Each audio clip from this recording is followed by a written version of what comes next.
who are facing the violence, the victims. And then we have what we call the boy. It's in Swedish. I don't know if I can even translate it in English. But it is an organization which is actually used for helping both the victims and perpetrators and when it comes to violence, so that they can get counseling both ways. They deserve it, and they have like the witness support. They become the witness support for the for the parties. And in case of court cases, these people are there to support the witness and witness what is taking place to avoid human rights abuse or in any other way. So in this manner, it helps a lot because these people are volunteers, a group of volunteers who sit with the police, work with the police hand in hand all the time. So the victims or the perpetrators are not left alone when time comes to trouble. So whoever the abusers have support, and the victims also have support, because there is a reason for this abuse and for whatever is taking place. And each side has to be heard. And I think that is very gender equal in a way, because the men need the support. Sometimes we found that the men needed more support than the women, because the women in Scandinavia have a lot of powers. They are really, really the men of Africa. So, and to some extent you feel sorry for the men, because they are very commonly abused than the women, because they have a lot of powers and a lot of support. And this is why Boy came up and decided to, they call it drugs of earth, and they are the people who help both sides. Just to add a voice to that, my name is Dennis Onose. Sorry, I came a little late. Onose, if you remove the first O, you have noise. So, or noise. Some of my friends call me O noise. So, but the correct pronunciation is Onose. Unfortunately, I make a lot of noise. I'm a trained facilitator, and I run training around.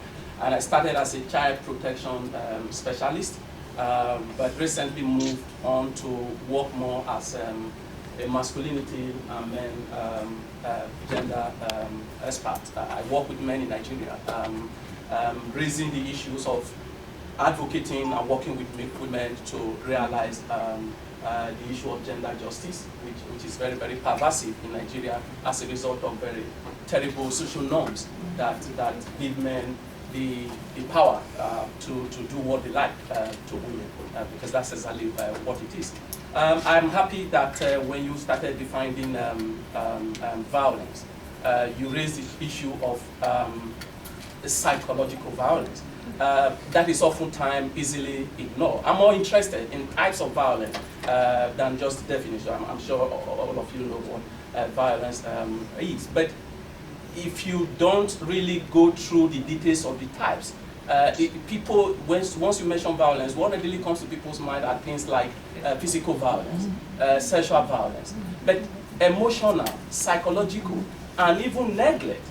You know, a man just not ignoring the woman as if you are just a piece of wood is some form of violence, and these are considered as structural violence. So I just want to also put on the table that while we are looking at physical forms of violence, we should not forget these other forms of violence, which are sometimes not programmed for in most of our programs. In the case of children, for example, I did a lot of training around West Africa, Sierra Leone, Liberia at some point, working with Save the Children International. One of the things that I realized is that people believe, Africa, we have done a lot of work, I don't know what it is elsewhere at the moment, is that people just believe that discipline is about beating a child, and that you must beat your children for your children to be responsible in life, for your children to grow up well as human beings. And researchers have shown that it is just because that adults in Africa do not realize that there are alternatives to beating in raising children. That is why we are having beating as the only alternative to raising children. So our society is actually a society whose foundation is laid on violence as a way of interacting. And I think that is something I will disagree with that statement. We need to address. I will disagree with that statement. We need to deal with. I'm afraid. Sorry. I just have to object if anyone says this, the African society is a society laid on the foundation of violence. I would object to that, and the contrary to that is that societies in Europe that have been historically violent, real impacts of violence from slavery, from the colonial government, to racism right here in the United States, abject racism, killing of black boys, black men. That is, a society of violence. The African society is generally very peaceful. So I agree with everything else you're saying, except for that statement. So that's my objection. Can I come in here, please? We do not have data to show exactly what is going on in Africa in terms of how many women get beat, how many children get physically abused, or how many people are suffering any type of psychological forms of violence.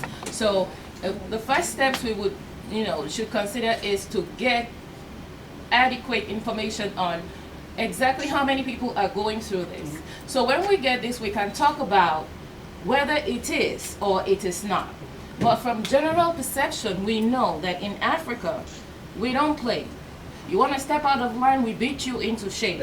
That's not true. That is what has been happening in Africa, and we would do well to face up to that situation and deal with it. And if you call Africa a violent society, I did not say it's a violent society. If you try and connect violence with Africa, it's not true in fact. Okay. It's not true historically, or it's not true practically. But we have had many women.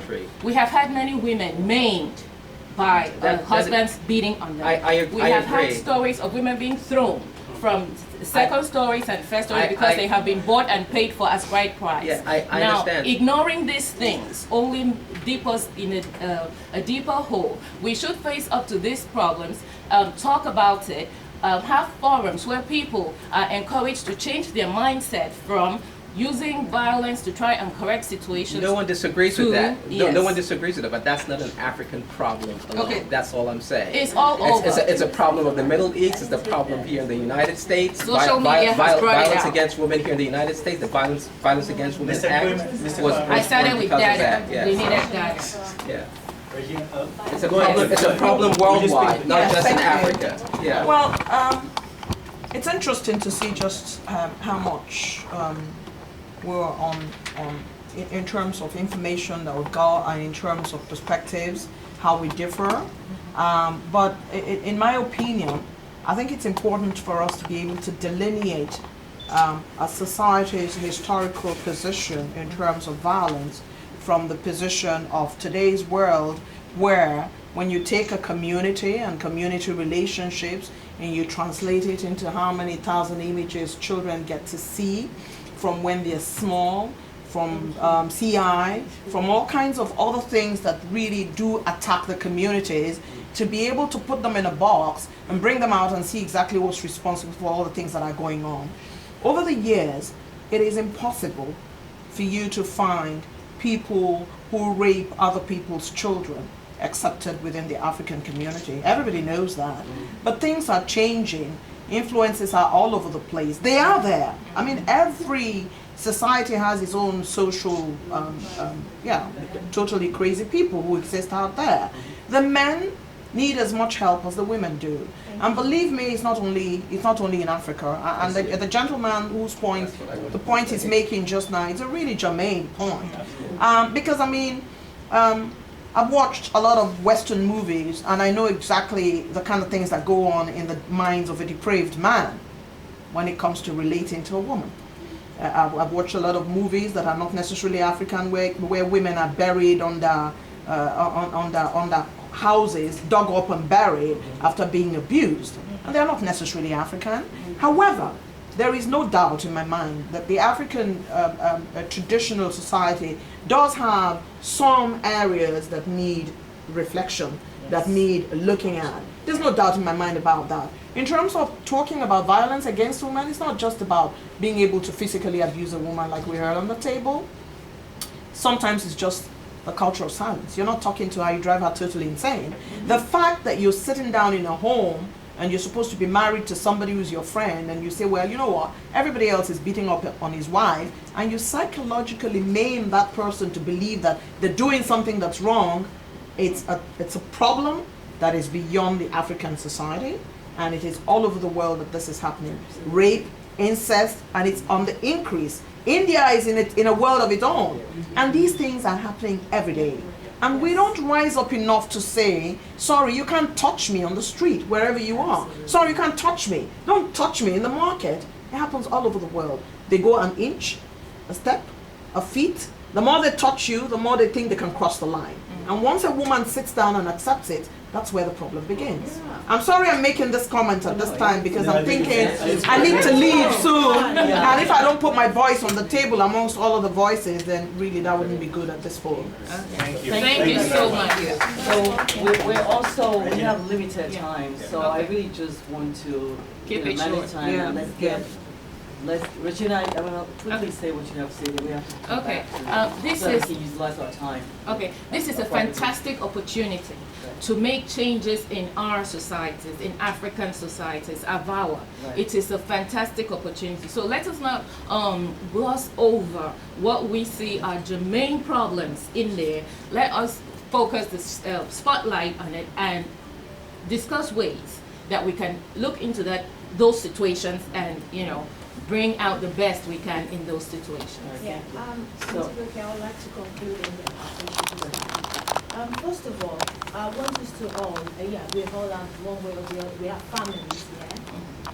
But then, like the saying goes, charity begins at home. So the work has to be, it has to start from home. There is something that I know, I'm not going to say Africa or any human being generally. We tend to favor men than women. I'm not blaming whoever fell into that situation, but it's just the societal thing. Because this is what we say in psychosocial. Psychosocial, the difference between psychosocial and psychology is that a psychology, you're just studying the person.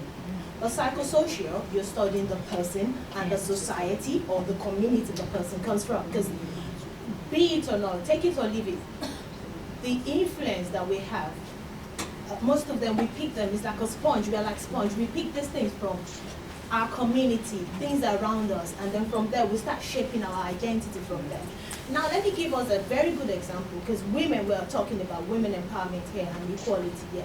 I don't have any problem giving the same right that a man has to a woman, or the same right that a woman has to a man. Anybody can raise a child. But where we come from, we've been given that impression that a woman has to do a lot. Then I'll give you a very simple example. Where a woman has a male child and a female child, she tends to put more responsibility on the female child and then allow the man, just, oh, you're a man, don't worry, you sit there and then, my dear, go wash the clothes, go do this. Why can't you train equally? Wash the clothes, make a rota, you do this, and it's something that you're bringing up a child. When he gets to a stage where he's coming to be a responsible man, he's not going to be dependent on a woman to be standing up for most of the, domestic things that is going on in the house. And from there, that's where the power hierarchy starts from. That's where you start seeing the patriarchal come from. Because then the man will feel, I have the right to ask you to go cook for me. But then it's something that has to come from passion. You cook for me, I cook for you. It's a thing that you have to do together.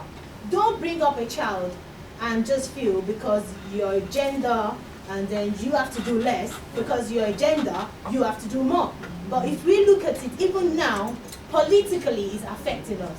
Because you tend to hear, even Hillary Clinton said that when she was giving that speech that day, we're doing the same thing. A man has the same responsibility, a woman has the same responsibility, but then if you are working with Mr. Wiley right now, He earns more. he earns more.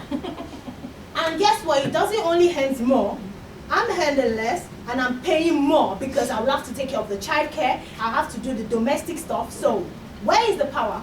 That's where I have the problem with the United Kingdom, whereby they feel they've actually given the woman rights. Yes, but you're putting too much pressure on this woman because you think you've given her the liberty to make up her mind or do whatever she wants. But guess what? What happens to the emotional issue? Because that is very important. Before somebody turns to violence towards you, there is an underlying thing. There's always a root for action. Did you actually look at what is wrong with this man to come out the way he's reacting to you? Like Brenda said, they need to equalize it. They give the counseling to the man and the counseling to the woman. Because everybody, our action visits come from somewhere. And that is our emotion. And I'm just going to conclude it like that. Thank you. So, because we again don't have that much time, and we have a lot of time to follow maybe by internet until next year. But let me just, there's a personal story that I wanted to, that was not what I was about, what I would have done first, but because of short time, I think I need to do that because the people leave everything going to be talking about it here. So there's a personal story that's very disturbing to me. My niece was killed by her husband. She was 6 months pregnant. So, but when you talk about domestic violence, some of the issues that we face with in Africa, maybe some of the developing countries as well, is how do you identify domestic violence? It's now the proper jargon that have been written and it's been constructed and people read English and whatnot. But there are other signs that people fail to recognize that leads to a serious problem. So now, or serious problems rather. So my niece was, she was 23 years old. So she was 6 months pregnant. And her husband beat her to death. So, well, when you say someone beat someone to death, there wasn't any gun involved, and her score was not bad. It wasn't like there was a baseball bat, or maybe there was a gun, or whatever the case might be. So I got a call from my sister. She left me a message. I called back. Bimbola died shortly after she left the hospital. And I'm going to fast forward. I've done enough crying, and I'm here because I want to do something about this. Not just for her, but for other women, so that this would not repeat itself. So since this happened, the husband has not been charged with anything. My brother, who's my immediate brother, and his wife, refuses to charge this guy with anything. And you know, when you look at the case really thoroughly, we need to do a very intellectual analysis so that we understand what's at stake. Not just, I've had a fight with my brother, I'm not talking to him right now because why didn't you go after this guy? Yeah. Well, this is the issue. So my niece was in bed, she was almost dead. She had another 1-year-old child in the house, right? So the child was crying. The neighbors heard the child crying for so long. They were wondering what happened, why didn't the child stop crying? So they went to the door was locked, they broke the door down. Because my niece was in bed, almost dead, so she couldn't even come to the door. So they broke the door down, found her almost lifeless, called a taxi, and they took her to the hospital, right? She died shortly after she got to the hospital. She was 6 months pregnant. So the neighbors were looking, they want to kill this guy, they can't find the guy, whatever. The guy never went back to that house since that day, up until now. So apparently, he knew that she was almost dead. He ran away, right? He left her and abandoned her. Yeah. So we're talking about serious problems in our society. This is happens to be personal for me, but there's so many situations like that. So now I said to my brother, so why are you not going after this person? And in the traditional context, and this is what I want us to understand, that we need to really peel the layers and look very closely to see how do we begin to tackle this problem. So my brother could not fathom how somebody that he gave his daughter to could kill, you know, his daughter. So he didn't think that, because the husband called and said, I'm really sorry. Sorry about what? Sorry that you killed my daughter, sorry that you killed your wife, sorry that no one up until now have called you and asked you what happened. You have not been charged with anything. So this is what we're faced with. So in a society where you marry someone or you marry your child to someone, you feel that's her husband. So he couldn't possibly have killed her, right? So that's what's operating. So no one is charged with anything up until now. So here is what the issue is. And this is where the work we begin to engage in is very important. There are so many, in my niece's case, Abimbola Shonuga, the society has failed her in a lot of ways. If what happened to her happened here in America, the state would have a case for the guy. It will be the state versus this guy's name. That something happened, this child, double murder, but a child that's 6 months old, it's already considered a life. So it will be double murder. Whether the family wanted to have a case or not, the state would have a case against the child. But that doesn't happen in Africa. So number one. Number two, the hospital that this child was taken to, this is, just prepare yourself. For those of you that come from Africa, this is probably not shocking. But for people that live in civil society, you could not believe what's happening. So the hospital where my niece was taken to, there was no post-mortem test performed after the child died, after my niece died, to establish cause of death, right? So they just assumed, okay, she was pregnant, the baby probably died before she arrived at the hospital. There were no test was done, right? Not only that, they wanted to bury the child and the mother together. In the African culture, in the Yoruba culture, you don't bury a child Inside, and the yeah. mother. You have to take the child out, right? It's all right. It's okay.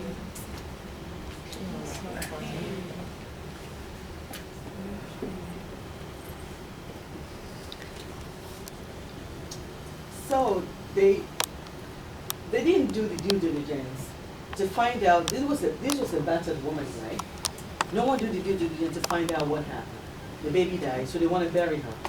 And they're saying, well, we can't. My niece, my sister, my younger sister, two of my younger sisters were there, and I don't know who else. And maybe my niece's sister was also there. And they were like, you cannot bury them together. They said, well, we are going to bury them together if you don't give us, whether it was 50,000 naira or whatever 100,000 naira they're asking for, that for them to take the baby out of the mother, to bury the baby separately, they had to go and borrow money, and they would refuse. They were not going to do it. Is this a hospital? This is a hospital, Ikorodu General Hospital. Yeah. So anyway, they went and borrowed money and did whatever and came back, and they finally took the baby out and buried the baby separately, and buried my niece separately. So this is not for me about justice. It's about making sure that we sensitize the society, because it's only world citizens like us that care, that need to start asking questions, that need to start identifying the problems in our society.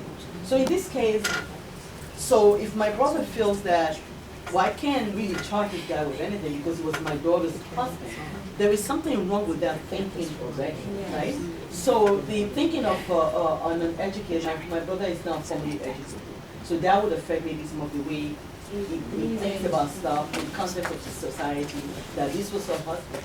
If I'm going to call the husband a murderer, then the society is going to look at why did you give your daughter to this person? So it's already past that stage of, but the ability to identify what is domestic violence is what I'm getting at here. Yes. So it's very common in Nigeria where if you have a problem, and this is also very serious, if you have a problem with your husband, and you, as a woman, and you go to your parents will tell you to go back to your husband because you're married, they don't want you to come back home.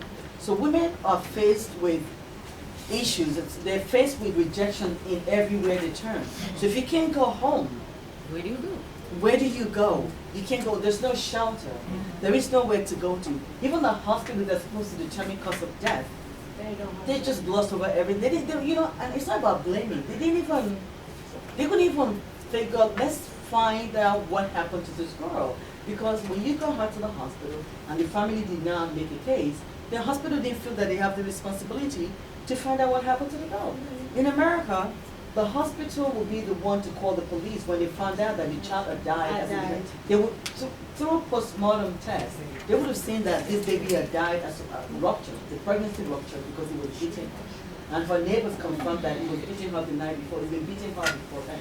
So the mother-in-law, in the case of Nigeria, always want, oh, please go back, everything's going to be okay. We need to take a critical look at our societies and the way we all, the way we behave and what's right and what's not right. It might have been okay up until today, but as members of work committees, we want to say that this is not okay with us. So why we're here today is to identify, and there's something called CEDA. I wanted to read just a couple of paragraphs from CEDA to give you an idea that yes, there are laws on the books in the international community that describe domestic violence, women's rights and human rights. It's all being written in English language and in any other language, but there are other critical signs that they now recognize, such as what happens in this case with my family, where a parent doesn't feel they've been disempowered, they've been compromised. The culture of this and poverty and all kinds of maladies had made them come to a place where they don't even think that they can even ask somebody, what did you do to my daughter? Why did you kill my daughter? So it's a very serious issue. So CEDA is United Nations Convention on the Elimination of All Forms of Discrimination Against Women. Article 1, for the purposes of the present convention, the term discrimination against women shall mean any distinction, exclusion, or restriction made on the basis of sex, which has the effect or purpose of impairing or nullifying the recognition, enjoyment, or exercise by women, irrespective of their marital status, on the basis of equality of men and women, of human rights and fundamental freedoms in the political, economic, social, cultural, civil, or any other field. Article 2. States parties condemn discrimination against women in all its forms, agree to pursue by all appropriate means, and without delay, the policy of eliminating discrimination against women, and to this end undertake to embody the principle of the equality of men and women in their national constitutions or other appropriate legislation, if not yet incorporated therein, and to ensure through law and other appropriate means the practical realization of its principle. One more passage, then we can talk about this. Now, there's one that I found very interesting.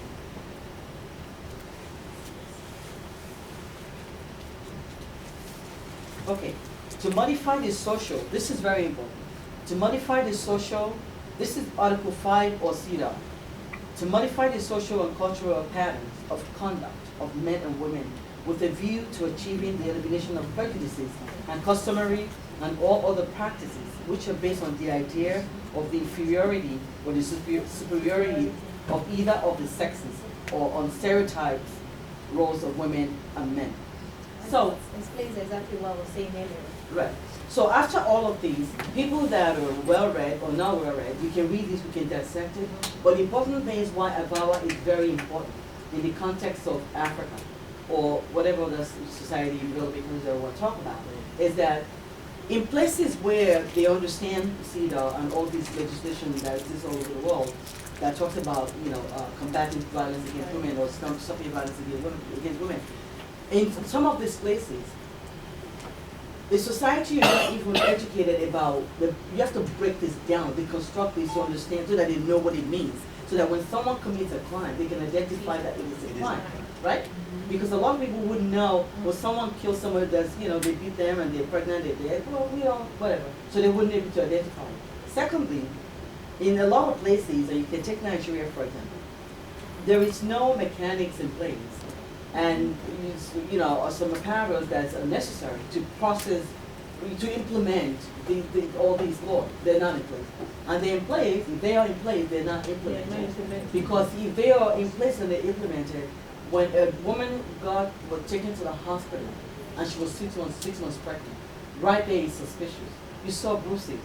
You do a test, you find out that the baby erupted before, maybe the night before, a day before.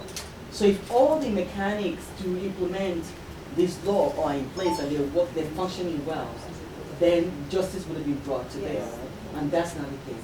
And I'm going to be quiet, but that's exactly what we are here to do. We want to make sure that we understand, what this law means. And we want to make sure that when we go back to our respective communities with our association members, whatever is the laws are that are on the ground, the first place we want to start is to begin to deconstruct, to make sure that we sensitize, we educate our community people, both men and women. We need a partnership here, that this is what this means, so that they can understand that when a crime is committed, what do we do? The first step is to educate, to sensitize people to educate. After that, then to find out what are the existing laws that are in place, right? If we then also break that down, deconstruct those laws, educate people about what that means, and then what those means, and then after that, are there, mechanics in place to really make sure that they implemented those laws and implemented? If you don't execute the laws, then it doesn't really matter. This will continue to happen over again. And in Nigeria, as we speak, girl trafficking is a big deal. They use girls as maids. They do it in my family. These girls don't go to school. They come from Cotonou, and they bring them at such a young age, up to date for the last 30 years since I left. At the age of 10 or 9, they bring them as domestic help, and they never go to school. And their parents actually, it's like trade by barter. They live on the income. Yes. This is something else that needs to be. You cannot continue generation after generation to use your young girls as domestic help, and you're living off of the income. That's That's another kind of abuse. And this is 21st century. So we have a lot of work to do. So Wale. Thank you. Thank you. Thank you. I think we've been able to establish this problem statement to really understand what this is. I mean, many of us who've been attending different sessions at the CSW have heard this over and over and over again from different perspectives. We know it in and out by now. So having said that, I wanted to just mitigate the situation quickly before we get into deeper analysis of why we're here. I shared this with you specifically because of the women's anthem. Some of you, and I suspect Sylvana, you, and maybe I suppose you too, have been to the Beijing, you're quite aware of the Beijing Plus 20. And it is there where they started this women's national anthem. Unfortunately, I don't know how to sing it. I heard it, and it was so beautiful, so uplifting, so wonderful. See, we've inherited an imperfect world. And isn't that something? Because it's giving us something to do, which is why we're here today. So I want, because I don't know how to sing this song, so I really can use it to mitigate the thing, I would ask one of our youngest member here, Tisa Williams, who has a poem to share to help us carry the atmosphere with it. Tisa?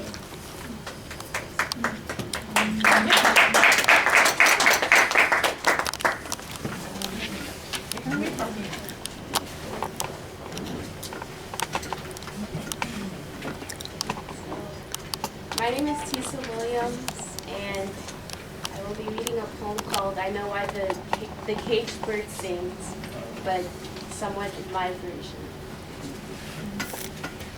The free bird leaps on the back of the wind and floats downstream to the current's ends, and dips his wings in the orange sun rays and dares to claim the sky. But a bird that stalks down her narrow cage can seldom see through her bars of rage. Her wings are clipped and her feet are tied, so she opens her throat to sing. The caged bird sings with fearful trill of the things unknown but longed for still, and her tune is heard on the distant hill, for the caged bird sings of freedom. The free bird thinks of another breeze, and the trade winds soft through the sighing trees, and the fat worms waiting on a dawn-bright lawn, and she names the sky her own.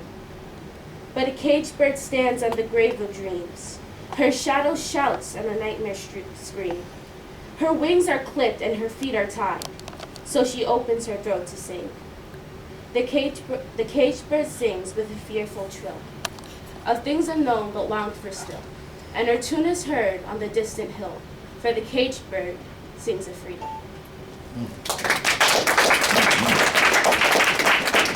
Thank you very much, Lisa. Thank you so much. She is really a brilliant lady. It makes me feel like I can go to sleep because tomorrow will be fine. And here, people like this. It's so wonderful. So let's just continue this. I'm not going to go into this because we've all spelled it out. Violence can be intentional, and it can also be systemic. And it's important that we understand the differences in this dynamics. To me, we can just simplify to the basic nitty-gritty that a child can understand. Men just need to learn to share. It's as simple as that. And that's what we're dealing with here. Either you look at it from a perspective or whatever it is. I can share this PowerPoint presentation with you guys.